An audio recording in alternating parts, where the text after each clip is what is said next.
तो hello everyone and welcome back to your channel. तो कैसे आप सभी, आई होप कि आप सब अच्छे होंगे, मस्त होंगे, मलंग होंगे। तो गाइज अभी का जो हमारा वीडियो होने वाला है काफ़ी मोस्ट इंपॉर्टेंट होने वाला है, बिकॉज अभी हम देखेंगे जो वेरी इंपॉर्टेंट क्वेश्चन सब है वो सारा क्वेश्चन हम एक ही वीडियो के अंतर्गत ऑब्जेक्टिव क्वेश्चन एमसीक्यू क्वेश्चन देखेंगे। तो चलिए गाइज हम देखना स्टार्ट करते हैं।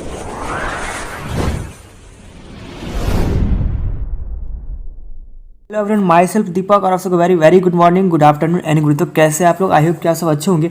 तो अभी हम जो देखेंगे जैसा कि आप सभी देख, चलिए क्वेश्चन नंबर मेरा 1 है। देखिए पहले निर्देश में क्या दिया हुआ, देखिए प्रश्न संख्या 1 से 100 तक निम्नलिखित प्रश्नों के 4 विकल्प दिए गए, जिसमें से एक विकल्प सही है।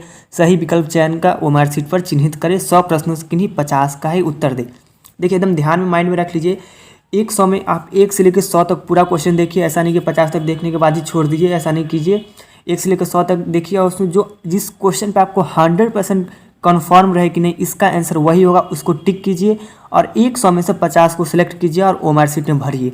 चलिए समझ गए। तो चलिए हम क्वेश्चन नंबर 1 देखेंगे कि मेरा उत्पादन के निम्न में से कौन से साधन है। तो मेरा क्वेश्चन कर रहा है कि उत्पादन के साधन है तो कौन, भूमि भी उत्पादन का साधन है, श्रम भी उत्पादन का साधन है, पूंजी उत्पादन का साधन है। तो इसका सही आंसर जो होगा ना क्या होगा, तो इसका सही आंसर क्या होगा बताइए, डी होगा। इसका सही आंसर क्या होगा, तो डी होगा, उपयुक्त सभी। तो चलिए आगे देखते हैं। मेरा क्वेश्चन नंबर 2 है कि माइक्रोज जिसका अर्थ होता है छोटा, निम्न में से कौन सा शब्द है। ये जो पूछ रहा है ना कि माइक्रोज किस भाषा का शब्द है, अरबी है, ग्रीक है, जर्मन है या फिर क्या है, तो ये है ना ग्रीक भाषा। माइक्रोज कौन सा भाषा शब्द है, तो ग्रीक भाषा का शब्द है। इसका आंसर क्या होगा, बी होगा। चलिए आगे देखते हैं। क्वेश्चन नंबर 3 है कि अर्थशास्त्र की विषय वस्तु का अध्ययन किन शाखाओं के अंतर्गत किया जाता है। तो बताइए किसका आंसर क्या होगा, अर्थशास्त्र विषय वस्तु का अध्ययन किस शाखा के अंतर्गत किया जाता है। अगर पता है तो जल्दी से कमेंट कीजिए किसका आंसर क्या होगा। व्यष्टि अर्थशास्त्र, समष्टि अर्थशास्त्र, उपयुक्त में से दोनों। बताइए, बहुत इजी क्वेश्चन है, आप आराम से बता दीजिएगा। तो किस में किया जाता है, तो उपयुक्त में से दोनों में से किया जाता है। क्या होगा, ए भी होगा और बी भी होगा। क्या होगा इसका आंसर, तो सी होगा। चलिए समझ गए। क्वेश्चन नंबर 4 है मेरा। जितना क्वेश्चन देख रहे हैं ना, इस सभी क्वेश्चन को स्टार्ट कर लीजिए। इस सारा question very most important question है। चलिए क्वेश्चन नंबर 4 है मेरा। निम्न अर्थशास्त्री में से कौन कल्याणवादी विचारधारा के नहीं है, जेबी से, मार्शल, पीगू या कैनन। तो जल्दी बताइए कि इसका सही आंसर जो होगा ना वो क्या होगा। तो इसका सही आंसर क्या होगा, जेबी से। क्या होगा, ए होगा, जेबी से। इसको भी स्टार्ट कर लीजिए। जो मोस्ट इंपॉर्टेंट क्वेश्चन रहेगा, जो एग्जाम में रहेगा ही, उस क्वेश्चन को हम स्टार्ट कर देंगे। तो चलिए क्वेश्चन नंबर हम 5 देखते हैं कि निम्न में से कौन सा कथन सही है। बताइए कि कौन सा कथन सही है। मनुष्य की आवश्यकता अनंत होती है। सभी जानते हैं कि हमारी आवश्यकता कितनी होती है, अनंत होती है, कोई लिमिटेशन नहीं है। साधन सीमित होते हैं, सही बात है। दुर्लभता की समस्या चयन को जन्म देती है, या इनमें से सभी। तो इसका सही आंसर जो होगा ना, इनमें से सभी होगा। क्या होगा, डी होगा। इसको भी स्टार्ट कर लीजिए। वेरी इंपॉर्टेंट क्वेश्चन सब है, जो फर्स्ट सेट में रहता है वेरी इंपॉर्टेंट ही रहता है। चलिए आगे हम देखते हैं। क्वेश्चन नंबर मेरा 6 है, अर्थशास्त्र की केंद्रीय समस्या कौन कौन सी है। देखिए अर्थशास्त्र का अगर आप सब्जेक्टिव में क्वेश्चन आ जाए ना ये, तो आप आराम से लिख सकते हैं कि अर्थशास्त्र की केंद्रीय समस्या जो है ना, साधनों का आवंटन से, साधन का कुशलतम उपयोग या आर्थिक विकास, ये उपयुक्त सभी। तो बताइए कि इसका आंसर क्या होगा, उपयुक्त सभी होगा। क्या होगा, डी होगा इसका आंसर। इसको भी स्टार्ट कर लीजिए, सब्जेक्टिव भी क्वेश्चन रख सकता है। चलिए 7 बताइए कि दिए गए चित्र में उत्पादन संभावना वक्र पर बिंदु ए से बी बिंदु तक संचलन डैश दर्शाता है। बताइए क्या होगा इसका आंसर। अर्थशास्त्र में सभी साधनों का विकास, यहाँ देखिए क्या दर्शा रहा है। अगर आपको समझ में आ रहा है तो इसका आंसर बता दीजिए। अगर नहीं समझ में आ रहा तो आगे बढ़ जाइएगा, टाइम नहीं वेस्ट कीजिएगा, क्योंकि आपसे 1 घंटा के बाद आपसे ओएमआर शीट ले लिया जाए। देखिए वस्तु एक्स का अधिक उत्पादन तथा वाई का कम उत्पादन हो रहा है। देखिए किसका ज़्यादा उत्पादन हो रहा है, तो एक्स का अधिक हो रहा है और वाई का कम उत्पादन हो रहा है। समझ गए। तो इसका आंसर क्या होगा, सी होगा। चलिए आगे देखिए क्या होगा। क्वेश्चन नंबर मेरा 8 है, जब कुल उपयोगिता अधिकतम होती है तब सीमांत उपयोगिता क्या होता है। धनात्मक होती है, ऋणात्मक होती है, शून्य होता है, या इनमें से कोई नहीं होता है। तो क्या होता है मेरा, शून्य होता है। जब कुल उपयोगिता अधिकतम होती है तब सीमांत उपयोगिता जो होता है मेरा शून्य होता है। क्या होगा इसका आंसर, 8 का सी होगा, शून्य होती है। चलिए क्वेश्चन नंबर मेरा 9 है, कीमत या बजट रेखा का ढाल होता है। तो बताइए इसका आंसर क्या होगा। तो होता है ना P/PX/PY माइनस, समझ रहे, क्या होगा इसका आंसर ए होगा। चलिए आगे देखिए 10 उपयोगिता का संबंध है किससे, लाभदायकता से, नैतिकता से, मानव आवश्यकता की पूर्ति से, या इनमें से सभी। तो बताइए इसका आंसर क्या होगा, इसका जो आंसर होगा ना इनमें से सभी, क्या होगा, डी होगा। चलिए क्वेश्चन नंबर 11 है मेरा, उपयोगिता का क्रमवाचक सिद्धांत किसने दिया, किसने दिया, तो इसका जो हिग्स एवं एलन दिया। चलिए क्वेश्चन नंबर मेरा 12 है कि मांग वक्र सामान्यतः ढाल होता है, मांग वक्र का सामान्यतः ढाल होता है, कैसा ढाल होता है बताइए, बाएं से दाएं की ओर होती है या बाएं दाएं नीचे की ओर, क्या होता है, 12 का आंसर क्या होगा पता तो जल्दी से कमेंट कर दीजिए। वैसे बाएं से दाएं नीचे की ओर होता है, क्या होगा इसका आंसर बी होगा।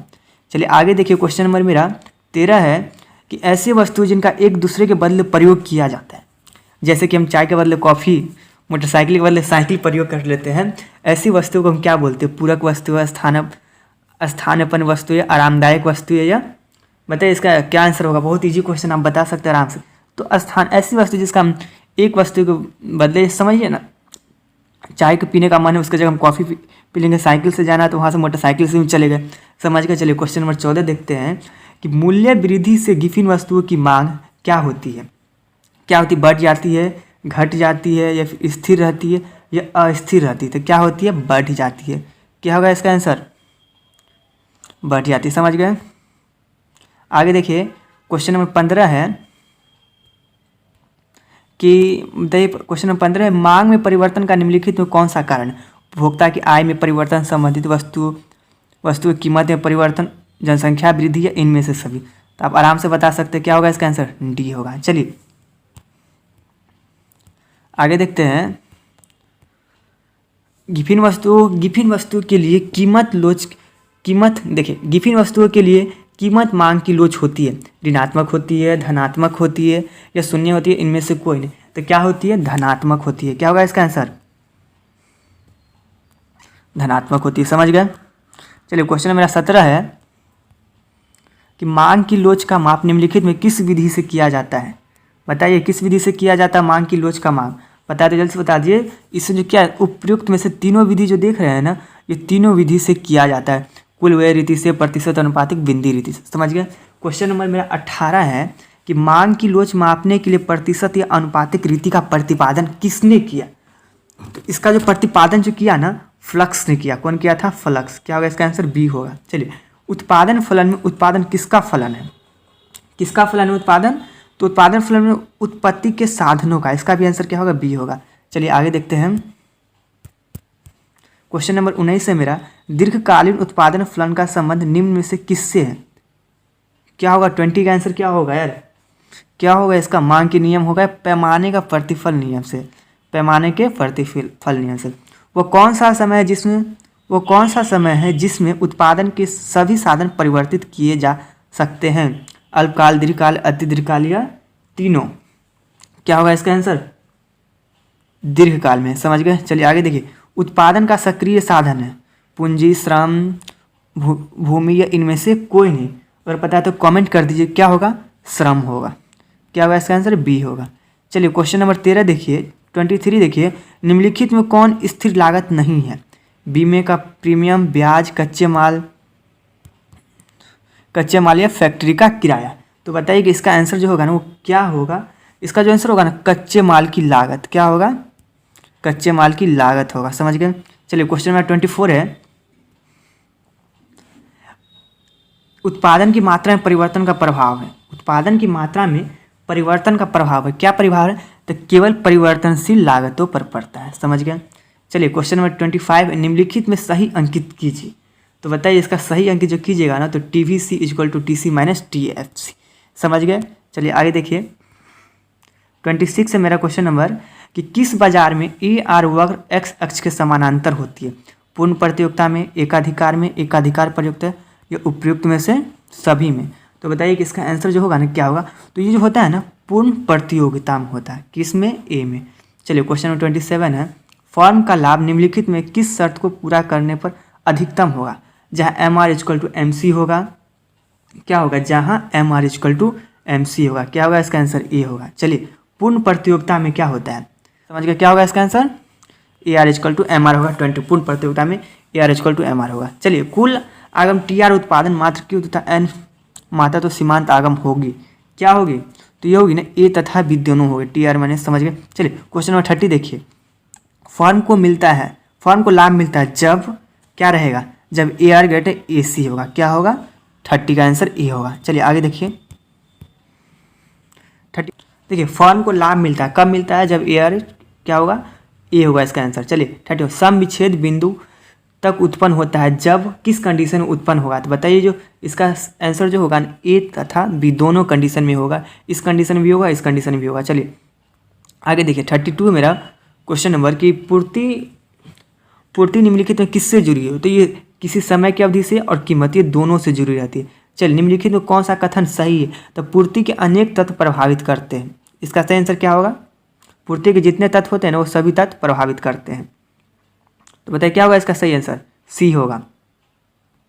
चलिए देखिए क्वेश्चन नंबर मेरा 34 है, पूर्ति में कमी निम्नलिखित में कौन से कारण से होता है? उत्पादन में लागत या स्थान में वस्तु। तो इसका जो सही आंसर होगा 34 का तो सभी होगा, ये सभी कारण से होता है। इसको स्टार्ट कर लीजिए, क्वेश्चन रहेगा ही आपके लिए मोस्ट इंपॉर्टेंट है, इसलिए इस क्वेश्चन का स्टार्ट ही कर लीजिए। उसका 35 देखिए, वस्तु की उस मात्रा को क्या कहते हैं जिससे विक्रेता निश्चित समय बाजार तथा कीमत पर बेचने के लिए तैयार हो जाते हैं? पूर्ति, मांग, पूर्ति लोच या मांग की लोच। अगर पता है तो इसका आंसर जल्दी से कमेंट कर दिए। तो इसको जो हम बोलते हैं ना पूर्ति बोलते हैं, क्या बोलते हैं? इसका आंसर क्या होगा? 35 का ए होगा। चलिए यदि किसी वस्तु की कीमत में 40% वृद्धि हो तो परंतु पूर्ति में केवल 15% की ऐसी वस्तु की पूर्ति होगी, अत्यधिक लोचदार या बेलोचदार, क्या होगा इसका आंसर? पता है तो जल्दी से कमेंट किए, बेलोचदार होगा। समझ गए? चलिए क्वेश्चन नंबर 37 देखिए, ES=0 है तो अर्थपूर्ति का लोच होगा, क्या होगा? तो पूर्णतः बेलोचदार होगा। समझ गए? क्या होगा इसका भी आंसर? बी होगा। चलिए आगे देखिए क्वेश्चन नंबर 38 है, अक्षों के केंद्र से मिलने वाली पूर्ति रेखा की लोच होती है, क्या होती है? तो इकाई के बराबर होती है। समझ गए? चलिए क्वेश्चन 39 देखिए, बाजार की निम्नलिखित में कौन सी विशेषता है? एक क्षेत्र है, क्रेता और विक्रेता की स्थिति, वस्तु का मूल्य या उपयुक्त में से सभी। तो क्या होगा? उपयुक्त सभी होगा। समझ गए? चलिए बाजार की स्थिति जिसमें वस्तु का केवल एक विक्रेता हो उसको क्या बोलते हैं? एकाधिकार। नाम से स्पष्ट है ना? नहीं, एकाधिकार भी नहीं बोलते, क्या होगा इसको? मोनोपोली बोलते। क्या होगा? बी होगा इसका आंसर। समझ गए? चलिए किसी बाजार में क्वेश्चन नंबर 41 देखिए, किसी बाजार में वस्तु विभेद पाया जाता है, शुद्ध प्रतियोगिता में, पूर्ण प्रतियोगिता, एकाधिकार या एकाधिकार प्रतियोगिता में। तो जल्दी बताइए इसका आंसर क्या होगा? तो एकाधिकार में। समझ गए? चलिए हम आगे देखते हैं 42 है मेरा, एकाधिकार की निम्नलिखित में कौन सी विशेषता नहीं है? पूछ रहा विशेषता नहीं है, तो एक क्रेता और अधिक विक्रेता का। समझ गए? चलिए ये जो विशेषता है ना, ऐसा विशेषता हो सकता है कि एक खरीदार हो और अधिक विक्रेता हो, कभी पॉसिबल नहीं है। चलिए 42 है क्वेश्चन नंबर मेरा कि पूर्ण प्रतियोगिता में क्या स्थिर रहता है? बताइए क्या स्थिर रहता है? तो इसमें जो है ना AR तथा MR दोनों स्थिर रहता है। क्या होगा इसका आंसर? सी होगा। चलिए क्वेश्चन नंबर 44 है, निम्नलिखित में किसके अनुसार किसी वस्तु की कीमत मांग और पूर्ति की शक्तियों द्वारा निर्धारित होती है? जीन्स, वॉलरस, मार्शल या इनमें से कोई नहीं? तो किसके अनुसार? मार्शल के अनुसार। समझ गए? चलिए क्वेश्चन नंबर मेरा 45 है, कीमत उस बिंदु पर निर्धारित होती है जहां वस्तु की मांग अधिक हो, वस्तु की पूर्ति अधिक हो, या वस्तु की मांग और वस्तु पूर्ति बराबर हो। क्या होगा इसका आंसर? सी होगा। चलिए 46 है, बाजार मूल्य पाया जाता है अल्पकालीन बाजार में, दीर्घकालीन बाजार में, अति दीर्घकालीन या इनमें से कोई नहीं? तो बाजार मूल्य जो पाया जाता है ना अल्पकालीन बाजार में, किसमें? क्या होगा इसका आंसर? ए होगा। किसमें पाया जाता है? अल्पकालीन बाजार में। 47 अति अल्पकाल में पूर्ति होगी, पूर्णतः बेलोचदार या लोचदार या इनमें से कोई नहीं? पता है तो कमेंट कर दीजिए, वैसे होगा पूर्णतः बेलोचदार होगा। समझ गए? चलिए हम आगे देखते हैं। मेरा 48 है कि साधन कीमत निर्धारण में कौन से घटक हैं? बताइए क्या होगा? साधन कीमत निर्धारण कौन से घटक है? लगान, मजदूरी, ब्याज या उपयुक्त सभी? आराम से बता दीजिए, बहुत इजी क्वेश्चन है। क्या होगा इसका आंसर? तो डी होगा, उपयुक्त सभी। चलिए लगान बराबर क्या होता है? ये क्वेश्चन को स्टार्ट ही कर लीजिए, दोनों क्वेश्चन को स्टार्ट कर लीजिए, ये मोस्ट इंपॉर्टेंट क्वेश्चन है। ये फॉर्मूला आपको सब्जेक्टिव ही पूछ देगा कि लगान बराबर क्या होता है। तो वास्तविक लगान माइनस हस्तांतरण आय। समझ गए? क्या होगा इसका आंसर? ए होगा। चलिए 50 है कि सरकार द्वारा उच्चतम निर्धारित कीमत तय की जाती है आवश्यक वस्तुओं पर या जो बाजार की निर्धारित कीमत से कम होती है, जो सामान्य लोग पहुँच के अंदर उपयुक्त सभी। तो क्या होगा 50 का आंसर डी होगा, उपयुक्त में से सभी। चलिए 51, समष्टि अर्थशास्त्र की निम्नलिखित में कौन सी सीमाएं? सामूहिक अर्थशास्त्र, विरोधाभास या व्यक्त क्या होगा, व्यक्तियों इकाई की अवहेलना, ए बी दोनों या इनमें से कोई नहीं। तो क्या होगा इसका ए बी दोनों होगा। समझ गए? क्या होगा इसका आंसर सी होगा। चलिए आगे देखिए 52 है, रोजगार सिद्धांत का संबंध है। क्या है रोजगार? स्थैतिक अर्थशास्त्र से, व्यष्टि अर्थशास्त्र, समष्टि अर्थशास्त्र से या इनमें से कोई नहीं। तो बताइए क्या होगा इसका आंसर? तो व्यष्टि अर्थशास्त्र। समझ गए? चलिए क्वेश्चन नंबर 53 है मेरा कि स्टॉक के अंतर्गत निम्नलिखित में कौन शामिल है? मुद्रा बाजार, मुद्रा परिणाम, धन गोदाम में रखे या उपयुक्त में से सही। बताइए क्या होगा 53 का आंसर? 53 का जो आंसर होगा ना डी होगा, उपयुक्त में से सभी। क्या होगा इसका आंसर? उपयुक्त सभी होगा। समझ गए? चलिए क्या होगा, चलिए आगे देखिए 54 मेरा क्या है। हाँ बताइए कि स्टॉक के अंतर्गत निम्नलिखित में कौन शामिल है? मुद्रा का परिणाम, धन, गोदाम में रखे गेहूं या उपयुक्त में से सही। और पता जल्दी से कमेंट कर दीजिए तो क्या उपयुक्त में से सभी। क्या होगा इसका आंसर?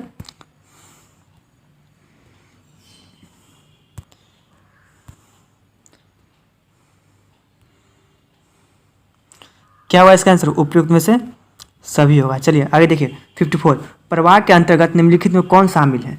कौन शामिल है? तो जितना देख रहे हैं उपभोग, निवेश, आय, उपयुक्त में से सभी।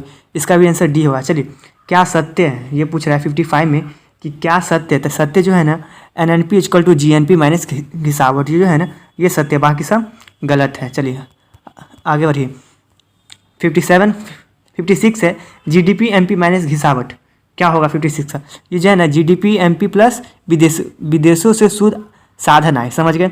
चलिए आगे देखिए 57 है, लाभ के निम्नलिखित में कौन से घटक है? लाभांश, अवितरित लाभ, निगम लाभ या उपयुक्त में से सभी। तो बताइए कि क्या होगा 57 का आंसर? तो 57 का जो आंसर होगा ना मेरा उपयुक्त में से सभी होगा। चलिए 58 है कि राष्ट्रीय आय में निम्नलिखित में किसे सम्मिलित किया जाता है? हस्तांतरण भुगतान को या फिर शेयर बाजार, शेयर एवं ब्रांड की बिक्री से प्राप्त राशि, काले धंधे से प्राप्त या इनमें से कोई नहीं। और पता जल्दी से कमेंट कर दीजिए कि इसका आंसर क्या होगा। तो इनमें से कोई भी नहीं है जिसको राष्ट्रीय आय में सम्मिलित करते हैं। चलिए मुद्रा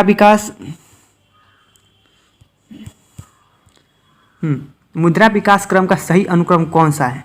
बताइए कि मुद्रा विकास जो हुआ है ना वो इनमें से सही क्रम जो है ना वो कौन सा है? तो सबसे पहला है वस्तु मुद्रा, फिर धातु मुद्रा, फिर पत्र मुद्रा, उसके बाद शाख मुद्रा है। तो आप इसका आंसर आसानी से बता सकते हो। ये क्वेश्चन वेरी इंपॉर्टेंट है, इसको स्टार ही कर लीजिए। उसका 60 देखिए क्या है, निम्नलिखित में किसके अनुसार मुद्रा हुआ है जो मुद्रा का कार्य करे? Very most and very important है ना, ये कर सकते डिफिनेशन है इकोनॉमिक्स का। तो क्या होगा इसका आंसर? हॉटले विदर्स के अनुसार।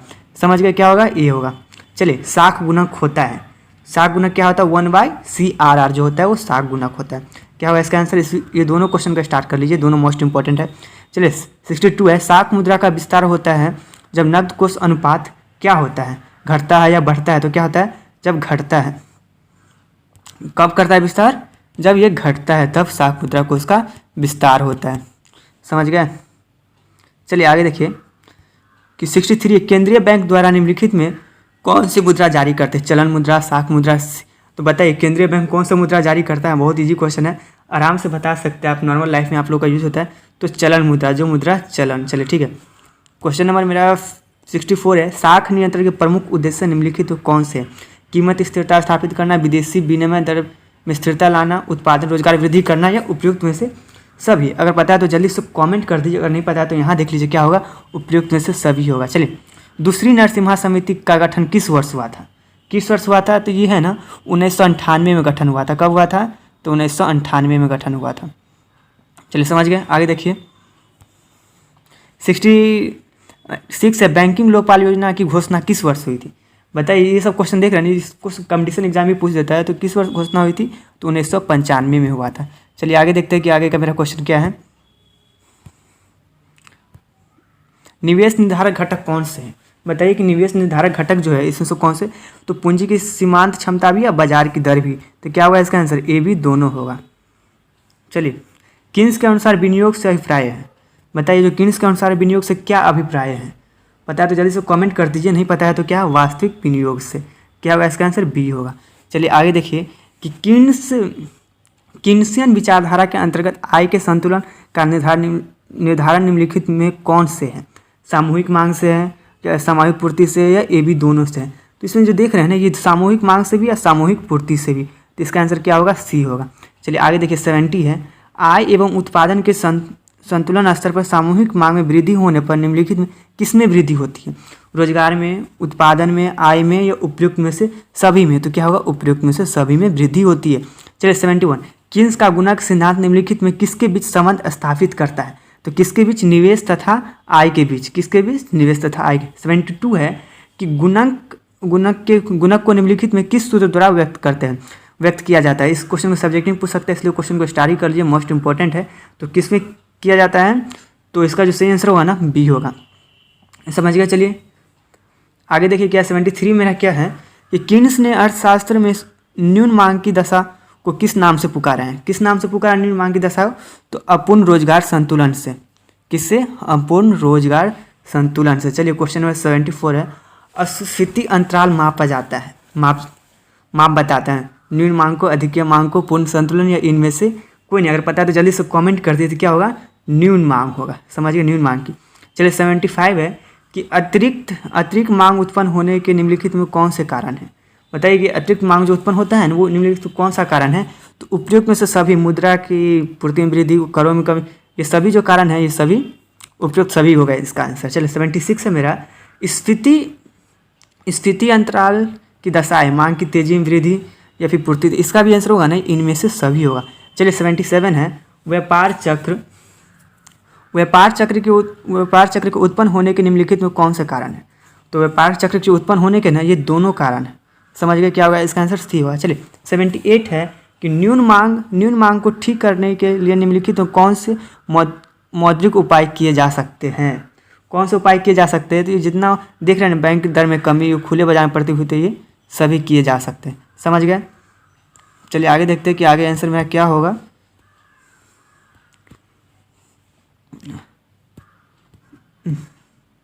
चलिए बताइए, स्फीति अंतराल को ठीक करने के प्रमुख राजकोषीय उपाय, तो इसका भी उपयुक्त सभी। चलिए क्वेश्चन नंबर 80 है मेरा कि स्फीतिक अंतराल को ठीक करने के लिए प्रमुख मौद्रिक उपाय कौन से हैं?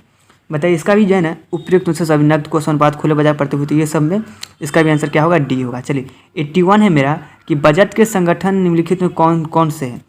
बताइए कि बजट के संगठन निम्नलिखित में कौन कौन से हैं? अगर पता है तो कमेंट कर दीजिए। तो देख रहे हैं, बजट प्राप्तियाँ एवं बजट व्यय, ये दोनों हो सकता है। क्या होगा, इसका आंसर सी होगा। चलिए 82 है, बजट प्राप्तियाँ के संगठक निम्नलिखित में कौन से है? तो इसका भी आंसर ए बी दोनों हो सकता है। समझ गए। चलिए आगे देखिए, प्रत्यक्ष कर के अंतर्गत निम्नलिखित में किसे शामिल किया जाता है? आय कर को, उपहार कर को, या फिर ए बी दोनों के किसको शामिल किया जाता है? तो आय कर को भी और उपहार कर को भी प्रत्यक्ष कर के डायरेक्ट टैक्स में शामिल किया जाता है। चलिए आगे देखिए 84 है मेरा, अप्रत्यक्ष कर के अंतर्गत निम्नलिखित में किसे शामिल किया जाता है? उत्पादन शुल्क को, बिक्री कर को, या ए बी दोनों? ये उत्पादन शुल्क, बिक्री कर जो है ना, इस सबको इनडायरेक्ट टैक्स में शामिल किया जाता है। चलिए 85, विनिमय दर के निम्नलिखित में कौन से रूप हैं? स्थिर विनिमय दर, लोचपूर्ण विनिमय, ए बी दोनों, या इनमें से कोई नहीं? तो इसमें भी स्थिर विनिमय दर, लोचपूर्ण विनिमय दर दोनों, क्या होगा, सी होगा इसका आंसर। 86 है मेरा कि स्थिर विनिमय दर के निम्नलिखित में कौन से गुण है? अंतर्राष्ट्रीय व्यापार गुण, विदेशी पूंजी या पूंजी निर्माण वृद्धि, उपयुक्त में से सब, इसका भी आंसर क्या होगा, डी होगा। चलिए 87 है मेरा, लोचपूर्ण विनिमय दर के निम्नलिखित में कौन से गुण है? सरल प्रणाली, सतत समायोजना, या भुगतान संतुलन में सुधार, या उपयुक्त सभी? तो क्या होगा इसका आंसर? पता है तो कमेंट कर दीजिए। इसका भी आंसर क्या होगा, डी होगा, उपयुक्त सभी। चलिए समझ गए। आगे देखिए कि 87 हो गया है। चलिए 88 है, व्यापार शेष है क्या? दृश्य मदों का निर्यात माइनस दृश्यों का आयात, या फिर क्या होगा इसका आंसर? पता है तो कमेंट कर दीजिए। ए होगा। क्या होगा इसका आंसर? क्या होगा, ए होगा, दृश्य मदों का आयात। ठीक है, समझ गए। आगे देखिए इसका आंसर क्या होगा।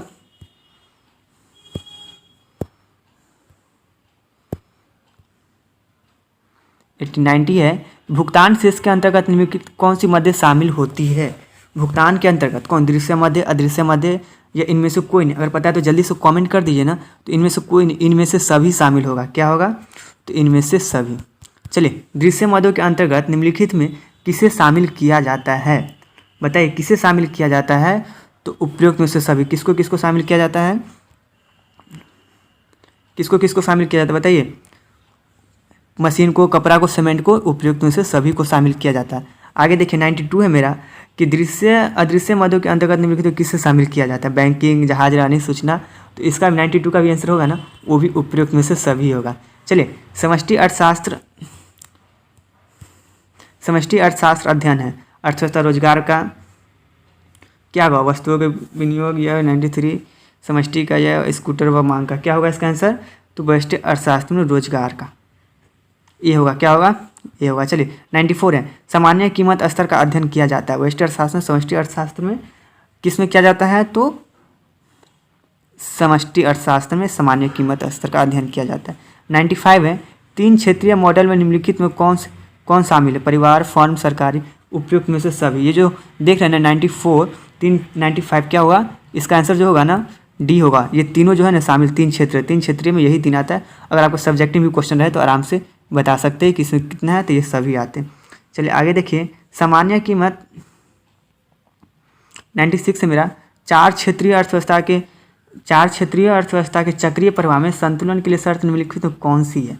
पता है तो कमेंट कर दीजिए। आप यहाँ से देख भी सकते हैं, आंसर आपको पता है तो जल्दी से बताइए क्या होगा इसका आंसर, सी होगा। समझ गए, कहीं कुछ दिक्कत डाउट तो अगर चाहते हैं कि आप सब्जेक्टिव का भी क्वेश्चन सब्जेक्टिव भी करवाया जाए तो कमेंट कीजिए, आपको वहाँ से सब्जेक्टिव मिल जाएगा। तो क्या होगा इसका आंसर, सी होगा।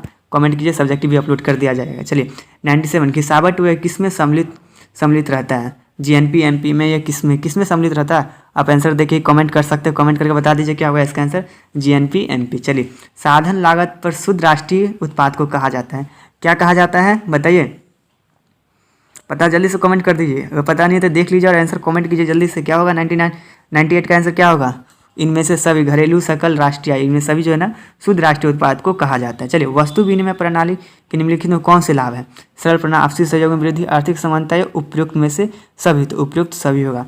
मुद्रा के प्राथमिक कार्य के अंतर्गत निम्नलिखित में किसे शामिल किया जाता है, विनिमय के माध्यम, मूल्य के माध्यम, ए बी दोनों, तो किस ए बी दोनों, मूल्य मापक एवं। चलिए आई होप कि अच्छे समझ में आ गया होगा, कहीं कुछ आराम से रिप्लाई मिलेगा। चलिए आई होप कि अच्छे समझ में आ गया होगा।